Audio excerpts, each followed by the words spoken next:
अपने पूर्वज के आशीर्वाद से, आप लोगों के आशीर्वाद से मैंने हमेशा आगे बढ़ने का काम किया। और मुंबई जैसे शहर में एक निषाद मल्ला का बेटा बिहार से गया हुआ, वहाँ पे मैंने अपने कामयाबी का झंडा मैंने गाड़ दिया। और फिर मैं एक समय आ गया, बेहतर जिंदगी जी रहा था।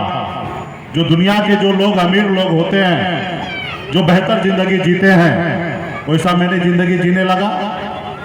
कहीं ना कहीं तो मैं धीरे धीरे गरीबी को भूल रहा था।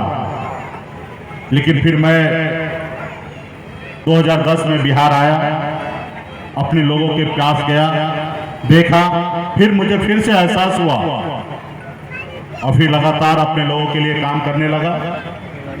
2014 में अपने समाज के हक अधिकार के लिए लड़ाई लड़ने लगा और वो लड़ाई में आप लोगों का भरपूर सहयोग रहा।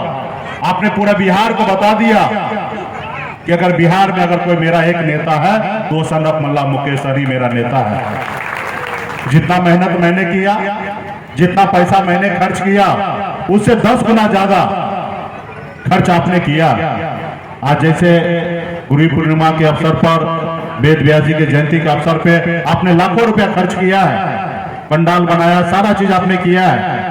लेकिन उसको उपयोग तो मैं कर रहा हूं, मैं भी अपनी बात को रख रहा हूं।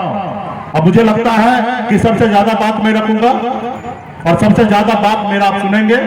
तो इसी तरीके से पूरे बिहार में हमने तो अपना व्यवस्था किया कि मुझे कहीं जाना है तो हेलीकॉप्टर का खर्चा हो या गाड़ी का खर्चा हो, मैं उनका पूरा करता था। लेकिन आपने मुझे आने से पहले लोगों को लाना, मंच बनाना, सभा कराना, लोगों को खाने पीने की व्यवस्था कराना, खाने की व्यवस्था नहीं है तो कम से कम पानी की व्यवस्था करना। अगर जितना हमने खर्च किया उससे कई गुना ज्यादा, 10 गुना ज्यादा खर्चा आपने किया। जितना मैंने मेहनत किया उससे कई गुना ज्यादा मेहनत आपने किया।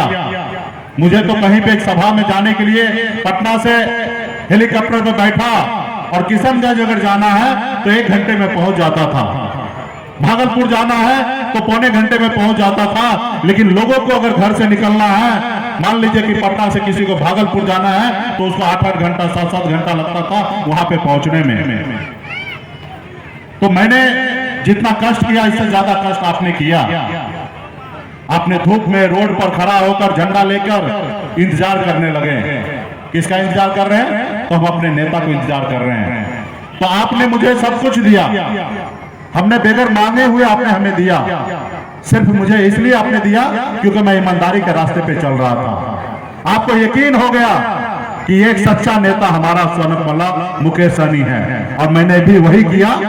एक ईमानदारी के रास्ते पे चलकर पहले मैंने अपने आप को साबित किया कि मैं आपके नेता बनने लायक हूं, मैं ईमानदार हूं, मैं जो कहता हूं उस पर मैं अड़िग रहता हूं, अटल रहता हूं। और आपने भी मुझे सपोर्ट किया। हम सब मिलकर लड़ाई लड़कर बिहार 2020 में हम लोगों ने सरकार बनाया। खैर अभी मैं सरकार पे बाद में आऊंगा, पहले तो मैं आप सभी को पहले कहूंगा कि सबसे पहले, और सभी साथी ने मंच पर ये बात को दोहराया कि अपने बच्चों को पढ़ाइए लिखाइए और काबिल बनाइए।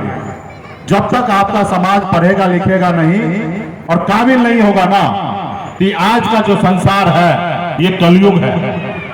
यहाँ पे ये समय, इस संसार में सब अलग अलग समय का दौर आया। अकाल भी कभी कभी आया है जो हम सुनते आ रहे हैं कि लोगों को खाने पीने के लिए व्यवस्था नहीं था।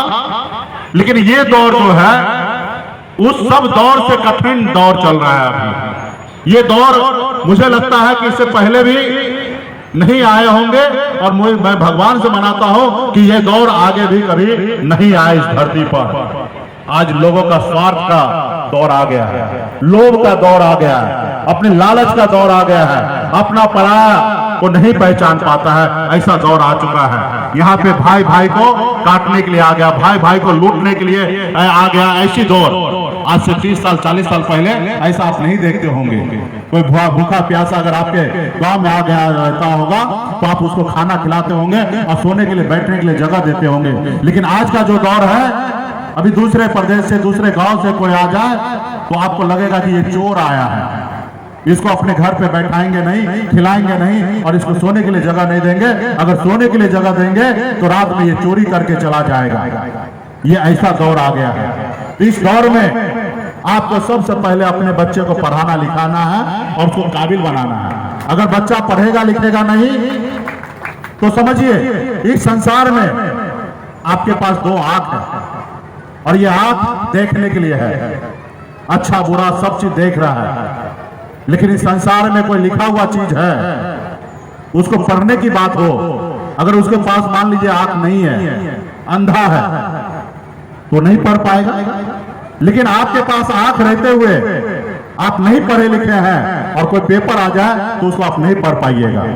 एक नहीं आंख रहने वाला लोग ना पढ़ पाए तो समझ में आता है, लेकिन आपके पास आंख रहते हुए आप पढ़े लिखे नहीं हैं तो उस पेपर को नहीं पढ़ सकते हैं। इतना जरूरी है आज की तारीख में, आंख से भी ज्यादा जरूरी है कि आप पढ़े लिखे हो।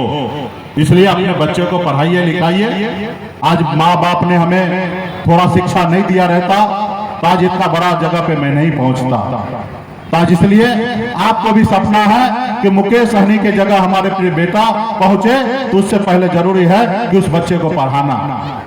आज नहीं पढ़ा लिखा है तो मिनिमम काम करता है, मिट्टी काटने का काम करेगा, मछली मारने का काम करेगा, 300-400 रुपया रोज पे काम करेगा, 10,000-12,000 रुपया महीने पे काम करेगा और बहुत कठिनाई के साथ काम करेगा, बहुत परेशानी के साथ काम करेगा। और वही बच्चा पढ़ा लिखा होगा तो एसी बंद कमरे में जाके कंप्यूटर पे बैठकर 25-30 हजार रुपया महीने का, कम से कम 25-30 हजार रुपये का तनख्वाह पे काम करेगा। आप बताइए, जो 30 हजार रुपया महीना कमाने वाला है उसको भी खाने के लिए चावल रोटी चाहिए, और चावल रोटी चाहे वो गरीब हो या अमीर हो, दोनों के लिए एक ही रेट है। और गरीब है वो 8,000 रुपया महीना कमाने वाला है, उसको भी चावल रोटी उतना ही खाना है। अब मुझे तो लगता है जो ज्यादा मेहनत करते उनको ज्यादा खाने की आवश्यकता पड़ता है, जो बंद कमरे एसी में बैठ के काम करता उनको खाने की कम आवश्यकता गिरता है क्योंकि उसका पचता नहीं है। और जो बहुत मेहनत करते हैं, परिश्रम करते हैं, उनको भोजन की ज्यादा आवश्यकता पड़ता है। जबकि गरीब और अमीर दोनों को लिए रेट एक ही है। इसलिए बच्चे को पढ़ाइए लिखाइए और आपस में भाईचारा बनाइए और अच्छे अपना और पराये का ये पहचान कराइए। इस संसार में आपके अपने लोग भी होंगे और पराये भी, और जो बहुत सारे लोग होंगे जो पराये हैं लेकिन अपना आपको बोलेंगे, लेकिन सच में वो आपका अपना नहीं है।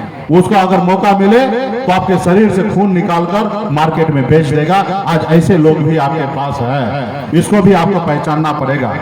तो साथियों, हम लोगों ने देखिए क्या किया, बहुत परिश्रम के बाद हमने सरकार बनाया और ये हमारे अकेले का दम का नहीं है, पूरे